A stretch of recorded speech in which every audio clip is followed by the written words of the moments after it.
Hi friend, soul ফ্যামিলিতে স্বাগত।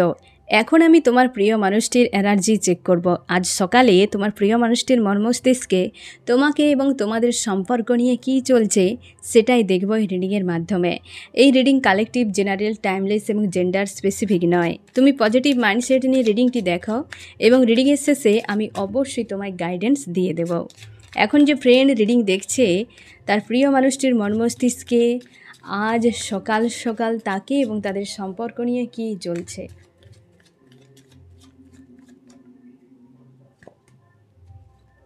তোমার প্রিয় মানুষটি কিছু একটা প্রোভাইড করার জন্য রেডি। আজ সকালে বেশ পজিটিভ রয়েছে ফ্রেন্ড, আজ সকালে বেশ পজিটিভ রয়েছে। আমি দেখবো ফ্রেন্ড যে তোমার প্রিয় মানুষটি কী প্রোভাইড করতে চায় এবং কাকে প্রোভাইড করতে চায়। কিছু একটা দেওয়ার জন্য রেডি, কিছু একটা করার জন্য রেডি, বা নতুন কিছু করতে চায় জীবনে। এই রকম কী চলছে অ্যাকচুয়ালি এই বিষয়টা নিয়ে বা এই পয়েন্টটা আমি রিভিল করার চেষ্টা করব। তার মন মস্তিষ্কে একটা নতুন কিছু করার ইচ্ছে রয়েছে, যেটা স্টেবিলিটি একটা প্রোভাইড করার জন্য। এই রকম আমার যে ফ্রেন্ড এখন রিডিং দেখছে তার প্রিয় মানুষটির মনের মধ্যে যে একটা নতুন কিছু করার জন্য যে রেডি, সে কিছু একটা প্রোভাইড করার জন্য রেডি, সেটা কিসের উপরে এবং কার জন্য, কিসের উপরে? স্টার, নিজেকে স্টার বানানোর জন্য ফ্রেন্ড। নিজের হতে পারে সে হয়তো নিজের বেটার মানুষ বানানোর জন্য, তার হিডেন হয়তো কিছু গুণ রয়েছে সেগুলো নিয়ে জীবনে কিছু করার জন্য, হ্যাঁ না, বেটার মানুষ করার জন্য, সেলফ গ্রোথ বা কেরিয়ারের গ্রোথ। একটা স্টার যেমন হয় সব দিক থেকে একদম পূর্ণ, স্টার যেমন লাইট দিতে থাকে, হ্যাঁ না, সে নিজেকে সেইভাবে বানানোর জন্য একটা শুরু চায়, যদি প্রোভাইড করতে চায়, হ্যাঁ না, নিজেকে স্টার বানানোর জন্য, বা তার জীবনে কেউ স্টার রয়েছে যাকে সে পেতে চায় বা তাকেই সে কিছু প্রোভাইড করতে চায়। এমনকি সেই ব্যক্তিটাকে নিজেকে স্টারও বানাতে চায় এবং তার লাইফে স্টার কেউ আছে এবং তাকে প্রোভাইড করতে চায়। সেই ব্যক্তিটাকে, সে ব্যক্তি এখন কে? সে ব্যক্তি এখন নিজেকে নিজের মধ্যে রেখেছে, আর কারোর কথা ভাবছে না, সেলফ লাভ করছে, প্রচুর স্যাড অ্যালোন এনার্জিতে রয়েছে। সেই ব্যক্তির অবস্থার বদল দ্রুত আসছে, সেই ব্যক্তির খুব দ্রুত অবস্থার বদল হতে শুরু করেছে, বা সেই মানুষটি নিজেকে দ্রুত বদল ঘটানোর জন্য প্রস্তুত করছে। ইউনিভার্সও তার জীবনে নিউ বিগিনিং আনছে এবং সেই মানুষটা আজকে কিন্তু নিজেকে নিজের মধ্যে রেখেছে, খুশি আনন্দ করছে, সেলফ লাভ করছে। কিন্তু স্যাড অ্যালোন একটা এনার্জি প্রায় সময় কাজ করে, কিন্তু নিজেকে খুশি আনন্দে রাখার বা বেটার মানুষ বানানোর জন্য কিন্তু আপ্রাণ চেষ্টা করে যাচ্ছে। তার অবস্থা দ্রুত বদল আসছে, বদল এলেই মানুষটার জীবনে অনেক কিছু বদলে যাবে। মানুষটা আজ এই অবস্থায় আছে, একদিন এই অবস্থায় চলে যাবে। যখন অবস্থার বদল হবে সেই মানুষটা সেইগুলো করার জন্য কিন্তু খেটে যাচ্ছে, কারণ সেই মানুষটার সঙ্গে তোমার প্রিয় মানুষটি থার্ড পার্টি ইনভলভ করিয়েছিল। মানে সেই মানুষটা যখন পাশে ছিল থার্ড পার্টি ইনভলভ করেছে, সে আর কেউ নয়, সে হচ্ছে তুমি। অবশ্যই সে হচ্ছে তুমি। আজ একটা সিদ্ধান্ত নেওয়ার জন্য রয়েছো কিন্তু খুঁজে পাচ্ছ না, কনফিউশন এনার্জি একটা কাজ করছে যে তুমি সিদ্ধান্ত কী নেবে জীবনে। এ হচ্ছে তুমি, তোমাকে কিছু প্রোভাইড করতে চাও আর তোমাকে সে একটা পজিটিভ চোখে দেখছে, স্টারের চোখে দেখছে, হ্যাঁ না ফ্রেন্ড, স্টারের চোখে দেখছে, স্টারের চোখে দেখছে তোমাকে, তোমাকেই কিছু প্রোভাইড করতে চায়। তোমরা অনেকে বলবে যে রিউনিয়ন তো হয়নি। ফ্রেন্ড, রিউনিয়ন কাদের হয়েছে? তুমি যারা রিউনিয়ন হয়ে গেছে না, তাদেরকে জিজ্ঞাসা করবে তারা কেমন ছিল, হ্যাঁ না ফ্রেন্ড। তারা যথেষ্ট খেটেছে, অনেকে প্রচুর খেটেছে, অনেকে রিউনিয়নের জন্য ম্যানিফেস্ট করেছে, কিন্তু ইউনিভার্স তাকে সেটার বদলে অন্য কিছু দিয়েছে, হ্যাঁ না ফ্রেন্ড। পরিশ্রম করতে হবে, এগুলো নিয়ে দুঃখ পাবে না যে আমার কেন রিউনিয়ন হলো না। তোমার ডিভাইন টাইম একটা হয়তো সিলেক্ট আছে। তুমি ধরে নাও যে তোমরা 5 জন ফ্রেন্ড আমার ভিডিও দেখছো, হয়তো 2 জনের হয়তো টাইম ছিল 14 তারিখ, 3 জনের টাইম হয়তো 17 তারিখ। তুমি যদি 14 তারিখে পাশের মানুষটার হয়ে গেলো, আমার কেন হলো না? তুমি যদি 15 তারিখে এসে দুঃখ পাও, 16 তারিখে দুঃখ পাও এবং 16 তারিখে আশা ছেড়ে দাও, ছাড়বে না আশা একদম। আশা যদি ছেড়ে দাও আবার পিছিয়ে যাবে। তুমি সবসময় যেন পজিটিভ, আশা ছাড়া মানে কি নেগেটিভ হয়ে যাচ্ছ, তুমি পজিটিভ থাকো যে আমার তো প্রিয় মানুষটি আমার আসবে। তুমি একদম আশা ছাড়বে না, একদম ভরসাকে ভেঙে ফেলবে না, আস্থা রাখো তুমি তোমার ঈশ্বর আল্লাহর উপর যে অবশ্যই হবে। এবং তুমি সেলফ লাভ করো এবং তোমার যে ব্লকেজগুলো আছে সেগুলোর উপর কাজ করো, দেখবে ভালো থাকবে। তুমি আগে ভালো তো থাকো, তারপর মানুষটাকে তুমি চাইবে। তুমি ভালো না থাকলে সে মানুষটাকে পাশে নিয়ে করবেটা কি? সে তোমার ভালো করবে? কোনো দিনও করবে না। প্রত্যেকটা মানুষ নিজে থেকে ভালো থাকতে চায় অন্যের কাছে থেকে, আর তুমি আশা করছো যে ওই মানুষটা এসে তোমাকে ভালো রাখবে, যেখানে তুমি নিজেকে ভালো রাখছো না। ইউনিভার্স তো ভরসাই করতে পারবে না যে এই নিজের ক্লাসের বই পড়তে পারছে না, সে কি অন্যকে পড়াবে কি? কি বললাম বুঝতে পারলে তো ফ্রেন্ড? তোমারও শুনতে কেমন লাগবে? তাহলে তুমি নিজের উপর ফোকাস করো, নিজের সেলফ গ্রোথ করো, তুমি সামনের দিকে এগিয়ে যাও, তারপর ইউনিভার্স নিজের থেকে সব কিছু দেবে। যেটা তোমার প্রয়োজন, যেটা তোমার দরকার, উপযুক্ত, অবশ্যই তুমি পাবে। আজকে তোমার প্রিয় মানুষটি প্রোভাইড করতে চায়, একটা তোমাকে স্টার রূপে দেখছে সে তার জীবনে। মন মস্তিষ্কে ফাইটিংয়ের থেকে না ফ্রেন্ড, তোমার প্রিয় মানুষটি একাধিক মানুষের সঙ্গে আজকে মনোমালিন্য চলছে। মানে কি বলো তো, একটা খিটখিটে মেজাজ হয়ে গেছে, কোনো মানুষের সঙ্গে ভালোভাবে ব্যবহার করছে না। এখন সে ইমোশানকে সাইড করে দিয়েছে এবং আশপাশের মানুষজনের প্রতি প্রচুর হয় না, সে একদম খিটখিটে মেজাজ হয়ে যাওয়া, উলট পালট কথা বলে দেওয়া, এই রকম টাইপের আজকে লজিক্যাল মাইন্ড ব্যবহার করছে। ইমোশান তার অনেক দূরে, ভালো নেই তোমার প্রিয় মানুষটি। প্রোভাইড একটা করতে সে ভাবছে যে একটা, দেখো জীবনে যত যাই হোক, একটা স্টেবল মাইন্ডসেট নিয়ে যা তুমি দৌড়াতে থাকবে বা যা কিছু করবে, সেটা একরকম আনস্টেবল মেন্টালিটিতে তুমি কি করবে? শান্তিতে দুমুঠো খেতেও পারবে না। আজকে তার আনস্টেবল মেন্টালিটি বলে তো সে স্টেবিলিটি চাইছে। আজ কারণ আনস্টেবল কেন, সেটা তো পরের দিকে বোঝা যাবে যে কেন হলো এই জায়গায়। কিন্তু আজকে আনস্টেবল বলেই সে কোনো মানুষকে পাত্তা দিচ্ছে না, প্রচুর কনফিউশন মাইন্ডে রয়েছে এবং প্রত্যেকের সঙ্গে এই যে খিটখিটে মেজাজ দেখাচ্ছে, দুর্ব্যবহার করে যাচ্ছে, লজিক্যাল মাইন্ড ব্যবহার করে যাচ্ছে সবার সঙ্গে আনস্টেবল মেন্টালিটির জন্য। তার জন্য সে স্টেবিলিটি চায়, একটা প্রোভাইড করতে চায় যে আমাকে কিছু দিতেই হবে, করতে হবে, কিন্তু কীভাবে করবে খুঁজে পাচ্ছে না। স্টক হয়ে গেছে এক জায়গায়, সিদ্ধান্ত নেই তার কাছে কোনো, এক জায়গায় স্টক হয়ে গেছে। এই মানসিক দিক থেকে ক্ষতবিক্ষত এক প্রকারে। কাউকে সে প্রোভাইড করেছিল প্রচুর ফ্রেন্ড, যেটা তার আশানুরূপ হয়নি। সে কাউকে একটা প্রোভাইড করেছিল যে একটা ভিক্টরির জন্য, হয়তো অতীতে এমন হতে পারে তোমার প্রিয় মানুষটি না ফ্রেন্ড একাধিক মানুষের সঙ্গে সম্পর্কে জুড়েছিল এককালে, বা হয়তো তোমার সঙ্গে থাকাকালীন কোনো মানুষের সঙ্গে সম্পর্কে জুড়েছে। সে যে তার জীবনে যত মানুষ এসেছে কেউ তার মনের মতো নয়, কেউ তার মনের মতো নয়। সে নিজেকে কিং বা কুইনের মতো রাখতে চায়। তোমার প্রিয় মানুষটি কিন্তু চিন্তাধারা বেশ পজিটিভ। মানে কি বলো তো, সে চায় যে জীবনে একটা কিছু করি, জীবনে হয়তো লাক্সারি লাইফ একটা কিছু করি, তার পরিকল্পনা ভালো। এই দিকে দুটো কার্ড দেখো, এই দিকে দুটো কার্ড দেখো, এইটা তো তার চিন্তা। কিন্তু বর্তমান সিচুয়েশান এটাই চলছে, এইরকম চলছে, আর এই রকম আঘাত পেয়েছে। এবং সে কিন্তু চায় একটা কিং বা কুইনের মতো একটা লাক্সারি লাইফ। দেখবে সে এইরকম টাইপের, হয়তো খাওয়া দাওয়া, ঘুম, কি তার কাজকর্ম, কি তার চিন্তাভাবনা, সবসময় যেন একটা যেন হাইফাই টাইপের এরকম সে করতে থাকে। সে যেরকম কন্ডিশনে থাকুক না কেন ফ্রেন্ড, এইরকম টাকা পয়সা নিয়ে, হ্যাঁ, ব্যাঙ্ক ব্যালেন্স নিয়ে, তার স্বপ্ন, তার পরিকল্পনা এই টাইপেরগুলো হতে থাকে। এবং সেই জন্য আজকে হয়তো মানসিক দিক থেকে যে সকল মানুষের সঙ্গে জুড়েছিল তারা সেই রকম জায়গাটা দেয়নি। সেই জন্য আজকে সেই মানুষটাকে যে প্রোভাইড করতে চায় তাকে তার উপর পুরো নজর রেখেছে, নিজেকে পজিটিভ রেখেছে এবং তার উপর পুরোপুরি ফোকাসে বানিয়ে রেখেছে তোমার প্রিয় মানুষটি। আজ সকালে তোমরা আমাকে বলেছো কত তারিখ পর্যন্ত রিইউনিয়ন থাকবে ফ্রেন্ড। রিইউনিয়নের ডেট হচ্ছে 15 তারিখ পর্যন্ত ছিল, ঠিক আছে। 17 তারিখ পর্যন্ত এর এনার্জি থাকবে, তারপর থেকে ফুল মুনের এনার্জি শুরু হয়ে যাবে, ঠিক আছে। 17 পর্যন্ত থাকবে এই রিইউনিয়নের কিন্তু এনার্জিটা, কারণ 15 পর্যন্ত এবং 2 দিন সেটার একটা রেস্ট থাকে। তারপর কিন্তু ফুল মুনে একটা আবার ফুল মুনের এফেক্ট থাকে, তখনও ক্রেভিং হয়, তখনও কিন্তু রিইউনিয়ন হয়, হ্যাঁ না ফ্রেন্ড। ফুল মুন 17 তারিখ থেকে তার এনার্জি কিন্তু হাই হতে শুরু করবে, মানে ফুল মুনের এনার্জি চালু হয়ে যাবে এবং হাই হতে হয়তো আরও একটু সময় লাগবে, আরও 2-3 দিন সময় লাগবে, ঠিক আছে ফ্রেন্ড। তো আমি তোমাদেরকে সেই অনুযায়ী পরপর বলে যাব। তোমরা কিন্তু কাজগুলো নিজেদের একদম অবহেলা করবে না, একদম ছাড়বে না। তোমরা অনেকে আমাকে জিজ্ঞাসা করছো 7 চক্র নিয়ে, আমি আগেও বলেছি, আবারও বলছি ফ্রেন্ড, 7 চক্র নিয়ে তুমি ইউটিউবে সার্চ করো 7 চক্র মেডিটেশান, 7 চক্র হিলিং, তুমি পেয়ে যাবে ভিডিও দেখে দেখে করবে। আমি এও বলে দিই পার ডে বা হচ্ছে প্রথম যখন স্টার্টিং তুমি করছো অবশ্যই একটা চক্র নেবে এবং 3 দিন অন্তর একটা চেঞ্জ করবে, এককালীন সব করবে না, অসুস্থ হয়ে যাবে, এমনিতে গরম, হ্যাঁ না ফ্রেন্ড। তো একটু ধীরে ধীরে সব কিছু করো, কিন্তু একটু একটু করে করো, যাতে শরীর তোমার নিতে পারে, মন তোমার নিতে পারে। জোর জবরদস্তি কোনো কিছু চাপাবে না। যদি তোমার খেতেও না ইচ্ছে হয়, এতটা খাওয়ার পর্যন্ত নিজেকে দেবে না, কোনো বিষয় জোর করবে না।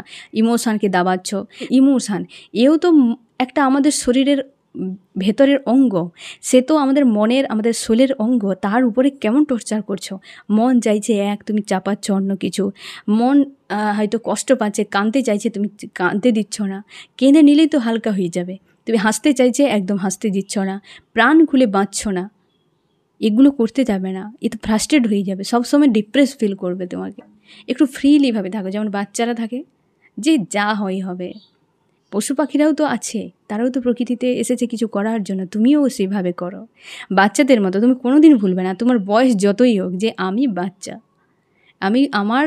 আমি কারোর বাচ্চা নই, আমি আমার ঈশ্বর আল্লাহর বাচ্চা।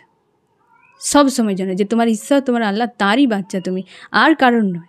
তুমি কারোর কোনো দিন ছিলেও নি, কারোর কোনো দিন হবেও না, আর কেউ তোমাকে অ্যাকসেপ্টও করবে না। তুমি দেখে নিও ফ্রেন্ড, সারা জীবন তোমাকে শুধু প্রয়োজনে ব্যবহার করবে, তারপর ছেড়ে দেবে। প্রত্যেকেই করবে, কিন্তু তোমার ঈশ্বর কোনো দিন ছাড়বে না, কারণ সে হচ্ছে তোমার সৃষ্টিকর্তা, তুমি তার বাচ্চা। কখনোই সে ছাড়বে না তোমাকে। তুমি সবসময় সেরকমই থাকো, যে তোমার পিতা মাতা ঈশ্বর আল্লাহ তোমার সঙ্গে রয়েছে, তুমি সেরকমভাবে বাঁচো। যা হবে সবই বেটার, এরকম ধরে নাও, হ্যাঁ না ফ্রেন্ড। আমি দেখবো তোমার প্রিয় মানুষটির মন মস্তিষ্কে আজ সকালে আরও কী চলছে। কনফিউশানে রয়েছে, পরপর দুটো কার্ড এসছে। আজকে ডিসিশান নিতে পারছে না। দেখো ফ্রেন্ড, আমি এই কার্ডটা ক্লিয়ারিফাই করার সময় অনেক কিছু এসেছিলো, হ্যাঁ না ফ্রেন্ড। সে যাকে এইটা প্রোভাইড করতেছে, সে একজন স্টার, সে কনফিউশানে রয়েছে। কেন সেই ব্যক্তি অনেক দূরে রাইজ করছে। সেই ব্যক্তি, সে তার নিজের কষ্ট যন্ত্রণা এই মানুষটা যে দিয়েছিল, তাকে কার কাছে ছেড়ে দিয়ে সে চলে যাচ্ছে। নিউ বিগিনিং সেই মানুষটার জীবনে আসছে, সেই মানুষটার জীবন নিউ বিগিনিং আসছে, সে চলে যাচ্ছে সেই রাস্তার দিকে। আর এই ব্যক্তি কনফিউশনে পড়ে গেছে যে কি করবে, দিশা চোখ রেখেছে ওই মানুষটার উপরে, হ্যাঁ না ফ্রেন্ড। সেই ব্যক্তি কিন্তু জীবনে নিউ বিগিনিং আসছে, তার জন্য চিন্তায়, তার জন্য তার মনে হচ্ছে যে কিছু একটা প্রোভাইড করা জরুরি, নাহলে মানুষটা হাতের বাইরে চলে যাবে, অবশ্যই কিছু একটা প্রোভাইড করতে চাইছে সম্পর্কে। স্টার, এটাই তো হওয়া উচিত ছিল। চায় শুরু থেকে শুরু হোক, সে চায় শুরু থেকে শুরু হোক আবার পুনরায়। হয়তো তার মনের মধ্যে আজও প্রেম রয়েছে, সে একজন ভালো ম্যানিফেস্টর তোমার প্রিয় মানুষটি হতে পারে। অনেক কিছু হয়তো অ্যাচিভ করেছে জীবনে, সে এখন মনে করছে যে আবার পুনরায় শুরু হোক, এবং সেটার জন্যই সে ভাবছে যে কীভাবে করা যাবে, কিভাবে সামনের দিকে এগিয়ে নিয়ে যাওয়া যাবে, বা কিভাবে আমি ডিসিশান নেব। সে যে একটা কনফিউশানে পড়ে আছে, যে একটা ডিসিশান নিতে পারছে না। দেখছে সেই মানুষটা দূরে চলে যাচ্ছে, যাকে সে প্রোভাইড করতে চায়। সে দেখছে যে কিভাবে করা যায়, কিভাবে আমি এটা শুরু করব। একটা চায় শুরু থেকে শুরু হোক সম্পর্ক, গভীরভাবে দেখছে। প্রত্যেকটাতে দুটো করে কার্ড এসছে এখানে। অবশ্যই তোমার প্রিয় মানুষটি একটা কেরিয়ার নিয়ে ভাবনা চিন্তা করছে যেমন, এবং সে কিন্তু তোমার অনেকে স্টাডিও করছে, অনেকে জব বিজনেসও করে তোমার প্রিয় মানুষটি, সেইখানে মন লাগানোর চেষ্টা করছে। হতে পারে রিসেন্ট তোমার প্রিয় মানুষটি কেরিয়ারের উপরে হয়তো কিছু পজিটিভ কিছু পেতে পারে, বা তার কোনো কিছুটাতে গ্রোথ আসতে পারে, বা চেঞ্জ কিছু আসতে পারে, বা যে জব বিজনেস করেনি হয়তো সেখানে কিছু আসতে পারে। এবং স্টাডি যে করছে, নলেজ গেন করছে, হয়তো সেটার উপর ফোকাস রেখেছে, কেরিয়ারের উপর ফোকাস রেখেছে। একটা জায়গায় স্ট্যান্ড তো লাইফে হয়ে গেছে সম্পর্কের উপরে, কিন্তু জীবনে তার সে যে জব বিজনেস স্টাডি করে সেগুলোতে কিন্তু তার ফোকাস সে বানিয়ে রেখেছে, সেগুলোকে মন থেকেই করছে সেগুলো। এই যে পেন্টাকেল নিয়ে বলছে কিং বা কুইন, হ্যাঁ না, তার কেরিয়ারে যেমন, তার রিলেশনশিপ যেমন দরকার, তেমন কেরিয়ার, দুটোই তার চাই। সেজন্য কিন্তু ফোকাস রেখেছে তার কেরিয়ারের উপরে। অবশ্যই ফাইটিং, এই যে আজকে মন যে ক্ষতবিক্ষত করে দিয়েছে একাধিক মানুষ তার মনে আগুন জ্বালিয়ে দিয়েছে, একাধিক ফাইটিং হয়েছে মানুষের সঙ্গে, তার জন্য মানসিক দিক থেকে ক্ষতবিক্ষত তোমার প্রিয় মানুষটি। তার জন্যই তো ক্ষতবিক্ষত হয়ে গেছে তোমার প্রিয় মানুষটি ফ্রেন্ড। আজ ক্ষতবিক্ষত মন, ভরসা করতে পারছে না, অনেক মানুষ তার লাইফে ইনভলভ হয়ে গেছে। আজ বড্ড স্যাড অ্যালোন এনার্জিতে রয়েছে তোমার প্রিয় মানুষটি, বেশ স্যাড অ্যালোন এনার্জিতে রয়েছে। সে দেখছে যে একটা মানুষকে যাকে চায় সে দূরে, তার কাছে পৌঁছানো হয়তো খুব চাপের ব্যাপার তার কাছে, এরকম মনে হচ্ছে খুব চাপের ব্যাপার, যে কীভাবে পৌঁছাবে, কি করবে কি না করবে, এই জিনিসগুলো তার কাছে ক্লিয়ার নয় একদম। মানে এখানে যে এনার্জি এলো না ফ্রেন্ড, পুরো যেন কনফিউশন টাইপের, যে জীবনটা যেন পুরো একদম হাওয়াই ছেড়ে দিয়েছে, যে যা হচ্ছে হোক। মনের মধ্যে ফাইটিং, প্রোভাইড করতে চায়, এক জায়গায় স্টক হয়ে গেছে, মানসিক দিক থেকে আহত পেয়েছে, কেরিয়ার নিয়ে ভাবনা চিন্তা করছে। একটা মানুষকে নিয়ে যে সিদ্ধান্ত নিতে চায়, সেই মানুষটা অনেক দূরে, চাই শুরু থেকে শুরু হোক। সে তার কেরিয়ার নিয়ে, জব নিয়ে, বিজনেস নিয়ে, হ্যাঁ না, তার স্টাডি নিয়ে সে কিন্তু ব্যস্ত, এবং মন মস্তিষ্কে ফাইটিং, সেটা হচ্ছে একাধিক মানুষ করিয়ে আজকে তার মানসিক আঘাত তাকে প্রচুর দিয়েছে, এবং সে অপেক্ষা করছে দূরে কোনো ব্যক্তির জন্য। স্যাড অ্যালোন হয়ে আছে, সবার থেকে আলাদা করে নিয়েছে, নিজেকে একা করে নিয়েছে, জীবনে রাইজ করতে চায়, সামনের দিকে এগিয়ে যেতে চায়, এবং সেই ব্যক্তি যাকে প্রোভাইড করতে চায় তার জীবনে নিউ বিগিনিং আসছে। আমি দেখব ফ্রেন্ড তোমার মন মস্তিষ্কে কী চলছে আজ সকাল সকাল। তুমি স্ট্রেংথ, হ্যাঁ না, শক্তি গেইন করছো। তুমি যে কিং বা কুইন, তুমি কতটা বেটার মানুষ, তুমি সেই একে গেইন করছো। তুমি তোমার হার্ট, তোমার হৃদয়, ইমোশানকে কন্ট্রোল করার চেষ্টা করছো। কনফিউশানে রয়েছো, কী করবে সিদ্ধান্ত নিতে পারছো না। তুমি অবশ্যই প্রচুর কনফিউশানে আছো এই মুহূর্তে, এবং তোমার সেই সিদ্ধান্ত নেই, এবং একাধিক নেগেটিভ পজিটিভ দুটো ভাবনা তোমার মাইন্ডে কাজ করছে। কমিউনিকেশান করতে চাও, যে লাস্টবার হলেও আমি কমিউনিকেশান করি ওই মানুষটার সঙ্গে, একটা ক্রেভিং তোমার কাজ করছে, যে কথা হোক, সে কিছু বলুক, আমিও বলি, একটা কমিউনিকেশান হোক। এই নো কন্ট্যাক্ট তুমি আর পারছো না নিতে ফ্রেন্ড।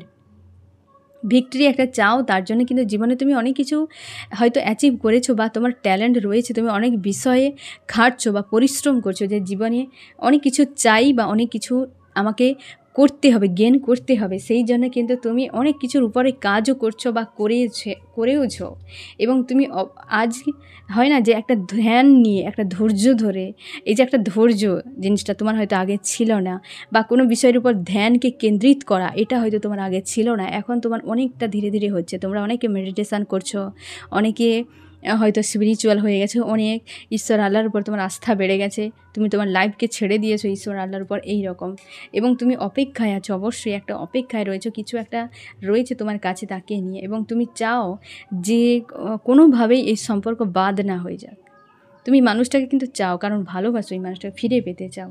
খুব স্যাড অ্যালোন অবস্থায় রয়েছো, সেও স্যাড অ্যালোন হয়ে আছে, তুমিও স্যাড অ্যালোন অবস্থাতে রয়েছো, তুমি অপেক্ষা করছো। অনেকে তোমরা রাতভর জাগতে থাকো ফ্রেন্ড, অনেকে রাতভর জাগতে থাকো, এবং তুমি অবশ্যই ফ্রেন্ড খুশি আনন্দের মধ্যে থাকতে চাও। একাধিক বিষয় রয়েছে তোমার কাছে ফ্রেন্ড, যেগুলো নিয়ে তুমি খুব চিন্তার মধ্যে, বা তুমি চাও যে আমি যে মানুষটাকে প্রচুর প্রোভাইড করেছি, সেগুলো সব কি বৃথা চলে গেল? সবই কি বৃথা? তুমি চাও আগে রিটার্ন করুক মানুষটা, কিছু দিক আমাকে, তারপর আমি ভাববো। তুমি নিজেকে নিজের মধ্যে রাখার চেষ্টা করছো, তোমরা নিজের উপর ফোকাস করার চেষ্টা করছো, এবং নিজেকে স্থির করছো, হ্যাঁ না, ধৈর্য এবং সহ্য এগুলো পরপর তোমার বেড়ে যাচ্ছে, এবং তুমি আজ অবশ্যই ঈশ্বর আল্লাহর উপর বিশাল আস্থা বেড়ে গেছে, এবং তুমি কাউকে দেখছো না, কাউকে ভাবছো না, কেবল নিজেকে নিয়ে ভাবছো, এবং তুমি কোথাও যেতে চাও, বা যাওয়ার জন্য পরিকল্পনা করছো, এরকমও হতে পারে ফ্রেন্ড। মন মস্তিষ্কের চিন্তাভাবনার উপর অনেক নজর তুমি রেখেছো, অনেক খারাপ ব্যবহার এই মানুষটা তোমার সঙ্গে করেছে, তুমি আজও স্যাড অ্যালোন এনার্জিতে রয়েছো, উদাস একটা। তুমি কেরিয়ার নিয়ে ভাবনা চিন্তা করছো ফ্রেন্ড, এবং তুমি এখন আর কাউকে অ্যাকসেপ্ট করছো না, নিজেকে একা করে নিয়েছো, প্রচুর ভালোবাসো এই মানুষটাকে, লাভ ফিল হচ্ছে। মন মস্তিষ্কে দিন রাত মানুষটা বিরাজ করে রয়েছে, হৃদয় জুড়েও রয়েছে। তুমি চাও নতুন কিছু হোক তোমার জীবনে, তুমি ঈশ্বরের কাছে প্রার্থনা করছো এই মানুষটাকে যেমন প্রার্থনা করছো, তেমনি চাও জাস্টিস, তোমাদের সম্পর্কে জাস্টিস হোক, জাস্টিস আশা করছো ফ্রেন্ড, জাস্টিস আশা করছো। আমি দেখবো ফ্রেন্ড তোমার প্রিয় মানুষটি নেক্সট কী অ্যাকশান নিতে পারে, এবং কত দিনের মধ্যে অ্যাকশান নিতে পারে। আমার যে ফ্রেন্ড এখন রিডিং দেখছে, নেক্সট কী অ্যাকশান নিতে পারে তোমার প্রিয় মানুষটি, এবং কত দিনের মধ্যে। যে কোনো একটা কার্ড তুমি চুজ করো ফ্রেন্ড, 1 অথবা 2। 1 যদি চুজ করেছো, অবশ্যই 3 অফ দ্য এম্পায়ার, মানে 3 এসছে। হতে পারে তোমার প্রিয় মানুষটি আসতে একটু লেট করবে, কিন্তু যখন আসবে না, সম্পর্ক খুব ভালো হয়ে যাবে। এমপ্রেসের কার্ড এসছে, হ্যাঁ না ফ্রেন্ড। তো দ্য এমপ্রেসের কার্ডটা কিং বা কুইন তোমার প্রিয় মানুষটি হতে পারে, হ্যাঁ না, জেন্ডার ওয়াইজ সে কিং বা কুইন। এবং তোমার প্রিয় মানুষটি যখন ফিরবে, সব ব্যালেন্স হয়ে যাবে, একটু স্লো হয়ে যাবে, একটু লেট হবে, হয়তো 3 মাসও লেগে যেতে পারে ফ্রেন্ড। তো একটু স্লো হবে, তোমরা যারা এই কার্ডটা চুজ করেছো, কিন্তু সে যখন আসবে, কারণ সে নিজের উপর পুরো ফোকাস রেখেছে, যখন আসবে সে অনেক কিছুই তোমার জন্য নিয়ে আসবে। এই কার্ডটি যারা চুজ করেছো, অবশ্যই এও মেজর আরকানা, এও মেজর আরকানা, এটা ডিভাইন টাইম চলে এসেছে ফ্রেন্ড। এবং সেই মানুষটা যখন আসবে, সম্পর্কে তোমাদের হতে পারে সম্পর্কে একটা সার্কেল ছিল, সেটা এন্ড হলো, নিউ সার্কেল একটা হবে। তুমি যে অপেক্ষায় আছো, এই অপেক্ষার অবসান হবে, মানুষটা দ্রুত আসবে, কিন্তু ডিভাইন টাইম এখানে চলে এসেছে ফ্রেন্ড। নিজেকে তুমি যদি নিজের উপর ফোকাস করো, যদি তোমার হেলদি বাউন্ডারি সেট হয়ে গেছে, তুমি যদি স্যাড অ্যালোন থেকে মুক্তি পেয়ে গেছো, ব্যালেন্সে চলে এসেছো, হ্যাঁ না ফ্রেন্ড, তবে কিন্তু রিউনিয়ন কিন্তু তোমার দ্রুত হবে। না হলে কিন্তু টাইমটা ডিভাইনের উপর নির্ভর করে। ডিভাইন টাইম মানে কি জানো তো ফ্রেন্ড? ডিভাইন টাইম হচ্ছে তোমার কর্মের উপর নির্ভর করে। তুমি যেভাবে কর্ম করে যাবে, রিউনিয়নের যোগ্য বানাবে, ডিভাইন টাইম সেই অনুযায়ী সিলেক্ট হবে। ডিভাইন কোনো নির্দিষ্ট টাইম লিখে রাখেনি যে তোমার আগস্টের 5 তারিখে হবে, এরকম টাইম নেই। তুমি সে পর্যন্ত যদি এই এনার্জিতে থাকো তো সে হবে না, সে ডেট পিছিয়ে যাবে। তো ডিভাইন টাইম হচ্ছে এই রকম, যে তোমার কর্মের উপর ডিপেন্ড করছে। তুমি যেমন নিজেকে রাখবে, রিউনিয়নের যোগ্য বানাবে, তো সেই অনুযায়ী তুমি দেখো না ফ্রেন্ড, যখন কোনো সম্পর্কে হয়তো ভালোভাবে সম্পর্ক চলছে দুটো মানুষের, যখন তারা অভিসারে যায়, যাকে ডেটিং বলে এখন, হ্যাঁ না, তখন কেমন মাইন্ডসেট থাকে, কেমন মাইন্ডসেট থাকে? তুমি কি আজ সেই মাইন্ডসেটেই আছো? একটা রিইউনিয়ন মানে কি অভিসার, হ্যাঁ না, অভিসারের যাত্রা। সেই অভিসারের জন্য কি তুমি রেডি? তুমি কি ওই রকম এনার্জিতে আছো? তুমি দেখো, তাহলে কেন তুমি ডিমান্ড করছো? আগে ওই এনার্জিতে চলে যাও, তোমার অভিসারের ডেট এগিয়ে চলে আসবে। আমি তোমাকে বলবো, আমি এমনি বলছি না ফ্রেন্ড, অবশ্যই অনেকে তোমাদের হয়েছে রিউনিয়ন, এবং আরও হবে তোমাদের। তোমরা যারা অবহেলা করে দিচ্ছ, একদম করো, নিজের উপর ফোকাস করো। এটাই ভাবো যে অভিসারে তুমিও তো গিয়েছো এই প্রিয় মানুষটার সঙ্গে, তখন তোমার কেমন মাইন্ডসেট ছিল, কেমন তুমি ছিলে? তোমার মনে হবে যে তখন তো সম্পর্ক ভালো ছিল, কিন্তু তুমি বিনা কারণে যদি কোনো কিছু না নিয়ে তুমি যদি ওই জায়গায় নিজেকে পৌঁছে দিতে পারো, তো তোমাকে তো ইউনিভার্স এটাই শেখাচ্ছে, তোমাকে সেলফ ডিপেন্ডেন্ট করতে শেখাচ্ছে। অন্যের উপর কেন ডিপেন্ড হবে? ওই মানুষটা ছিল বলে তুমি অভিসার যাত্রার জন্য এতটা হাই এনার্জিতে তখন তৈরি হয়ে গিয়েছিল। কারণ কি ওই মানুষটাকে এনার্জি দিয়েছিল তোমাকে, তোমার মধ্যে আছে। তুমি অন্যের উপর ডিপেন্ড হবে না, তোমাকে ওই হাই এনার্জিতে নিয়ে যেতে হবে, কারণ ওই এনার্জি তোমার। তুমি শুধু শুধু ভাবছো যে ওই মানুষটা ছিল বলে আমার এই হয়েছে, ওই মানুষটা ছিল বলে সেই হয়েছে, একদম নয়। ওটা তোমার ভেতরকার এনার্জি, ও তোমার ভেতরকার ভাবনা। ওই মানুষটাকে কেন অজুহাত হিসেবে রেখেছো? তুমি নিজেও পারো, তুমি করছো না। কি বললাম বুঝতে পারে? তুমি করে দেখো, দেখো প্রত্যেকে করছে, প্রচুর মানুষ করছে, তুমি কেন পারবে না? কারণ ওটা তোমার নিজস্ব এনার্জি, তোমার খুশি তোমার নিজের, বাইরের মানুষের উপর ডিপেন্ড করছে না। তুমি ভাবছো যে এইটা পেলে আমি খুশি হয়ে যাব, তাই তোমার খুশি ফিল হচ্ছে। তুমি কিছুই না করো, চুপচাপ বসে থাকে, শান্তি খুশি ফিল করো, সেটাও তো তুমি পারবে, কারণ এটা তোমার ভেতরকার এনার্জি, বাইরের থেকে কোনো লিঙ্ক নেই এর। তুমি মাধ্যম রেখেছো, আর ইউনিভার্স সেটাই বোঝাতে চায়। মাধ্যম কেন? তুমি সরাসরি করো, নিজের ভেতরে খুশি, শান্তি, প্রেম, ভালোবাসা নিজের ভেতরে উপলব্ধি করো না। মাধ্যম খুঁজতে যাবে না, কারণ মাধ্যম টেম্পোরারি, এই দুনিয়ায় সব কিছু টেম্পোরারি। আজ তুমি মাধ্যম নিয়ে খুশি পাচ্ছ, একদিন সে সাইড হয়ে যাবে, তখন তুমি কোথায় যাবে? তোমার জীবন থেকে খুশি চলে যাবে কেন? তার জন্যই ইউনিভার্স এটাই করে, যে তুমি যাকে নিয়ে খুশি আনন্দ ফিল করছো ওটা সত্য নয়, তুমি নিজের থেকে খুশি আনন্দ ফিল করতে পারো। রিইউনিয়নের এনার্জি সবসময় 24 ঘন্টা তোমার মনের মধ্যে থাকতে পারে, যদি তুমি কোনো মাধ্যম না রাখো। তুমি মাধ্যম রেখে দিয়েছো, তার জন্য আজকে পেন ফিল হচ্ছে। কি বললাম বুঝতে পারলে তো ফ্রেন্ড? ভালো করে ভাবার চেষ্টা করো। প্রেম, ভালোবাসা, বিশ্বাস এই বাইরের কারোর সঙ্গে নেই, তোমার ভেতরকার সব কিছু, ভেতরকার এনার্জি। নেগেটিভ এনার্জি তোমার ভেতরকার, পজিটিভ এনার্জি তোমার ভেতরকার। বাইরে তো মাধ্যম। মাধ্যম মানে কি? সেইটা কারেন্ট একটা তারের মধ্যে যাচ্ছে, তার মানে কি তারটাই কারেন্ট? কারেন্ট যাচ্ছে তারের মধ্যে, তার মানে মাধ্যম দিয়ে যাচ্ছে, সে এমনি যেতে পারছে না। কিন্তু এনার্জি হয়, হ্যাঁ না, এনার্জি হয়, সে যে কোনো তার দিয়ে যাক না কেন, মোটামুটি গেলেই হবে। তাহলে সে তারটা নিশ্চয়ই কারেন্ট নয়। কারণ কি? এনার্জিটা, এই যে তারের ভিতর কারেন্ট যাচ্ছে, সেই কারেন্টই এনার্জি, তারটা এনার্জি নয়। আর আমরা সেটা মাধ্যম ব্যবহার করেছি। তুমি ওই মাধ্যম ছেড়ে দাও। আমাদের মধ্যে সেটাই তো রয়েছে, সেটাই তো বোঝাতে চাইছি যে তুমি এখানে যে কিছু করতে এসেছো, তুমি যে মানুষ, তুমি মাধ্যম রাখবে না, মাধ্যম ছেড়ে দাও, তুমি নিজের উপর সরাসরি নির্ভরশীল হও। আর এই জন্য এত পেন আমাদেরকে পেতে হচ্ছে, সবাইকে আমাদেরকে এই কারণে পেন পেতে হয়। মাধ্যমকে সরিয়ে দিয়ে ডাইরেক্ট তোমাকে সব কিছু ভাবতে এবং বুঝতে বলা হচ্ছে, হ্যাঁ না ফ্রেন্ড? এই জন্য তোমাকে সব রাখতে হবে, যেমন ধরো যখন যত সময় কারেন্ট আছে তুমি তারে হাত দিতে পারবে না, কারণ যেন শক খেয়ে যাবে। যখন কারেন্ট চলে যায় তখন তুমি টাচ করতে পারো, কোনো অসুবিধা নেই। হ্যাঁ না ফ্রেন্ড, কারণ সেটুকু জ্ঞান আমাদের রয়েছে। তার মানে কি আমাদেরকে কারেন্টে তো ইউজ করতে হবে কিছু না কিছু দিয়ে। তুমি তারের পাশে বসে আছো কিন্তু কিছু করছো না, কারণ কি কারেন্টের হয়তো তুমি কোনো মোবাইলে তারটি লাগিয়ে রয়েছো, হয়তো কারেন্টটাকে নিয়ে তুমি মোবাইলে চার্জ দিচ্ছ, কারেন্ট তো যাচ্ছে, একটা কভার রয়েছে তুমি হচ্ছে অ্যাটাচের মধ্যে ডিটাচ আছো, মানে কি একটা কভার তুমি দিয়ে রেখেছো, তাই তুমি কারেন্টে ডাইরেক্ট তুমি হাত মানে কিছু তোমার লাগছে না, তোমাকে শক করছে না। তুমি আর ধরে তো রেখেছো ফোনটা, সেখানে তো কারেন্ট ঢুকছে, কিন্তু সেখানে এমন ব্যবস্থা প্রোটেকশান করা আছে যে তুমি কারেন্ট থাকা সত্ত্বেও তোমাকে শক করছে না বা শক তুমি পাচ্ছ না। তার মানে এটা কি, যে তুমি একটা মানে তোমার সেই ফোনের যে তারের মানে যে চার্জ দেওয়া হচ্ছে তার উপরে একটা কভার আছে, ফোনের উপরে কভার রয়েছে, ডাইরেক্ট তোমাকে টাচ করছে না, অথচ তুমি কারেন্টটাকে ব্যবহার করছো। তুমি ডাইরেক্ট কি তুমি সেখানে হাতে নিয়ে গিয়ে ফোনের ভেতরে ঢোকাতে পারবে? সম্ভব নয়। এই জিনিসটা যে তুমি ব্যবহার করছো, হেলদি বাউন্ডারি সেট করো, তোমার লাইফে একটা কভার তৈরি করো। তোমাকে এনার্জি নিয়ে কাজ করতে হবে, তোমার বডির ভেতরে যে তোমার সোল রয়েছে সেটা একটা এনার্জি। তুমি বাইরের কভার তৈরি করো এবং তুমি অ্যাটাচ থাকবে, কিন্তু তার মধ্যেও ডিটাচ থাকতে হবে। তুমি কারেন্টকে ব্যবহার করছো কিন্তু তুমি ধরে রেখেও তোমাকে শক দিচ্ছে না, কারণ হেলদি বাউন্ডারি দেওয়া রয়েছে। তোমার মধ্যেও হেলদি বাউন্ডারি তুমি সেট করো। তোমাকে এনার্জি ব্যবহার করতে হবে, সুখ, খুশি, আনন্দ, দুঃখ, কষ্ট, এগুলোও এনার্জি, এগুলো সব এনার্জি। এগুলোকে ব্যবহার করতে হলে তোমাকে হেলদি বাউন্ডারি তৈরি করে দিতে হবে। সেই কারেন্ট তারের উপর যেভাবে একটা কভার চড়ানো আছে যাতে শক না লাগে, তোমাকেও সেরকম দুঃখ এলেও শক লাগবে না যদি তুমি একটা বাউন্ডারি সেট করে রাখো। তুমি আজকে কোনো বাউন্ডারি নেই, তুমি শক খেয়ে দিয়ে আজকে পুরো একদম তলানিতে এসে দাঁড়িয়ে গেছো।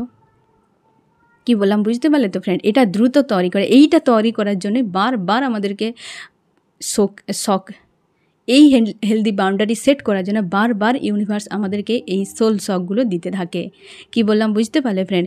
যে অ্যাটাচে থেকেও ডিটাচ থাকতে হবে, তার জন্য হেলদি বাউন্ডারি সেট করতে হবে। ঠিক আছে ফ্রেন্ড, আমি দেখব তোমার কি করা উচিত। আমার যে ফ্রেন্ড এখন রিডিং দেখছে তার এই মুহূর্তে কি করা উচিত। তুমি খুশি আনন্দে থাকো ফ্রেন্ড, কোথাও যদি ট্যুরে যেতে চাও যেতে পারো, মনের মধ্যে ঝড়কে কমাও, সোল সার্চ করো, হ্যাঁ না ফ্রেন্ড? এবং তুমি ডিসিশান একটা নেওয়ার জন্য কনফিউশনে রয়েছো, আগে সোল সার্চ করো, তারপর ডিসিশান নেবে। তুমি তোমার ঈশ্বর আল্লাহর উপর আস্থা রেখেছো, ওইটি বজায় রাখো এবং সোল সার্চ করো, নিজের উপর পুরোপুরি ফোকাস করো। তোমার কি গুণ রয়েছে, তোমার কি করা উচিত, তোমার ইনটিউশন কি বলছে, তোমার ইউনিভার্সে তোমার ঈশ্বর আল্লাহর সঙ্গে তুমি কানেক্ট হও, হ্যাঁ না ফ্রেন্ড? এইটাই তোমাকে বলা হচ্ছে। আমি দেখবো এই রিডিংয়ে কোন কোন রাশি সব থেকে বেশি হাইলাইট করেছে। ফায়ার, এরিস, লিও, সেজিটেরিয়াস, মেষ, সিংহ, ধনু।